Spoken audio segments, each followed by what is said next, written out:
ஸ்ரீமதே ராமானுஜாய நமஹ. இன்னைக்கு நம்ம பார்க்க போற கோவில் திருச்சேரையில் இருக்கும் ஸ்ரீ சாரநாத பெருமாள் கோவில். இந்த கோவில் கும்பகோணத்துக்கு அருகில் இருக்கு.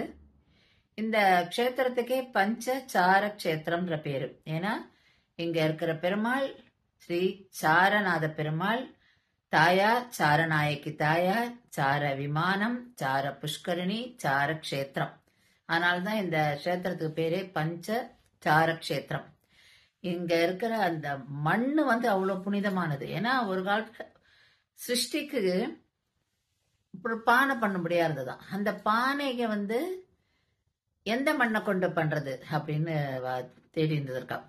அப்ப இந்த இடத்தோட மண்ணு தான் ரொம்ப புனிதம், எது நல்ல சக்தி வாய்ந்ததுன்றதுனால இதுல இருந்து பானையை பண்ணி அதுக்குள்ள வேதங்களோட சாரம், புராணங்களோட சாரங்கள், இதிகாசங்களோட சாரம்லாம் வச்சு பிரிசர்வ் பண்ணி அடுத்த சிருஷ்டிக்கு வச்சதா புராணம் சொல்றது. இங்க மூலவர் சன்னதியில நம்ம தாயார் பெருமாள் சேவிக்கிறோம்.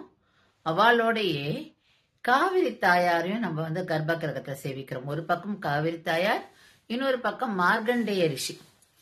ஏன் இங்க காவிரி தாயார் கர்ப்ப கிரகத்தை நம்ம சேவிக்கிறோம் அப்படின்னா, ஒரு தடவை விந்தியா மவுண்டன்ஸ் கிட்ட 7 நதிகளும் தவம் பண்ணிருக்கான். விந்தியா மலைன்றது இந்தியாவோட சென்டர்ல இருக்கு. அங்க அந்த 7 நதிகளும் தவம் பண்ணிட்டு இருக்கான். அப்போ ஒரு கந்தர்வராஜா என்ன பண்ணிருக்கான், இவ எல்லாருக்குமா சேர்த்து காமனா ஒரு வணக்கம் பண்ணிட்டு போயிட்டான்.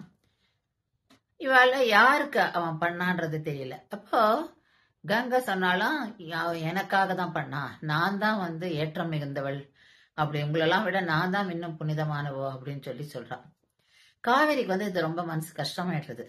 இவன் இந்த மாதிரி சொல்றாளேன்னு சொல்லிட்டு உடனே அவ பிரம்மா கிட்ட போய் கேட்கறா, இந்த மாதிரி யாரு இதுல யாருக்காக பண்ணிருப்பான், யாரு இதுல சிறந்தவா அப்படின்னு.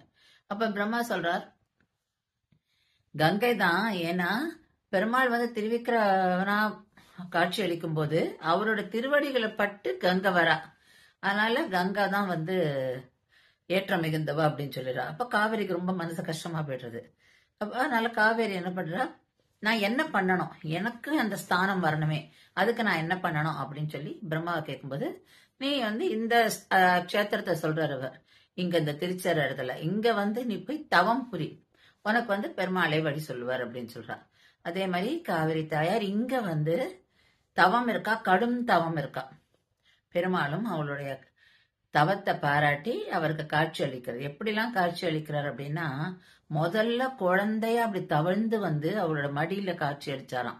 ஆனா காவிரி தாயாருக்கு அதுலயும் திருப்தி இல்லையா. உடனே பெருமாள் அவர் காவிரி தாயாருக்கு விஸ்வரூப தரிசனம் கொடுக்கிறாராம். அதுலயும் தாயாருக்கு திருப்தி இல்லை. அதுக்கப்புறம் வைகுண்டத்தை தான் எப்படி இருக்குமோ அத மாதிரி காட்சி கொடுத்தாராம். காவிரி தாயாருக்கு ரொம்ப சந்தோஷமா இருக்கு. இப்போ வேண்டிக்கிறா, எனக்கு உன்னோடைய அந்த ஞானமும் உங்ககிட்ட எனக்கு பக்தியும் உன்னை பத்தின ஞானமும் எப்போதுமே இருக்கணும் அப்படிங்கிறா. இங்க காவிரி தாயார் பெருமாளை 5 தாயார்களோட சேவிக்கிறா. எப்படின்னா ஸ்ரீதேவி, பூதேவி, நீலாதேவி, மகாலட்சுமி, சாரநாயகி தாயார். 5 தாயாரோட பெருமாள் இவர் காவிரி தாயாருக்கு இங்க தரிசனம் கொடுக்கிறார். அப்ப நீ எப்பவுமே இங்க இருந்து இதே மாதிரி தரிசனம் கொடுத்துட்டே இருக்கணும் அப்படின்னு சொல்லி காவிரி தாயார் வேண்டிக்கிறா. அதனாலதான் நம்ம இங்க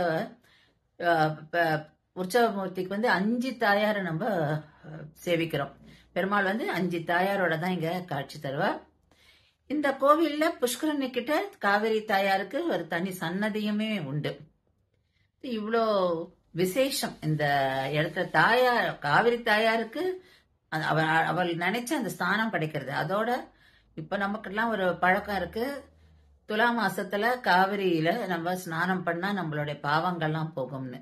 அப்ப கங்கைக்கு சரியா அவளுக்கு அந்த ஸ்தானத்தை பெருமாள் கொடுக்கிறார். அப்ப பெருமாளே சொல்லியிருக்காரு அவளுக்கு, நான் ஸ்ரீரங்கத்துல ஸ்ரீரங்கநாதரா எழுந்தருளிக்கும் போது என்ன சுத்தியே நீ ஓடுவ, என்னோட திருவடியில பட்டுண்டே நீ ஓடுவ, உனக்கு அப்ப அந்த ஏற்றம் கிடைக்கும், கங்கைக்கான ஏற்றம் உனக்கும் கிடைக்கும் அப்படின்னு சொல்லியிருக்கார்.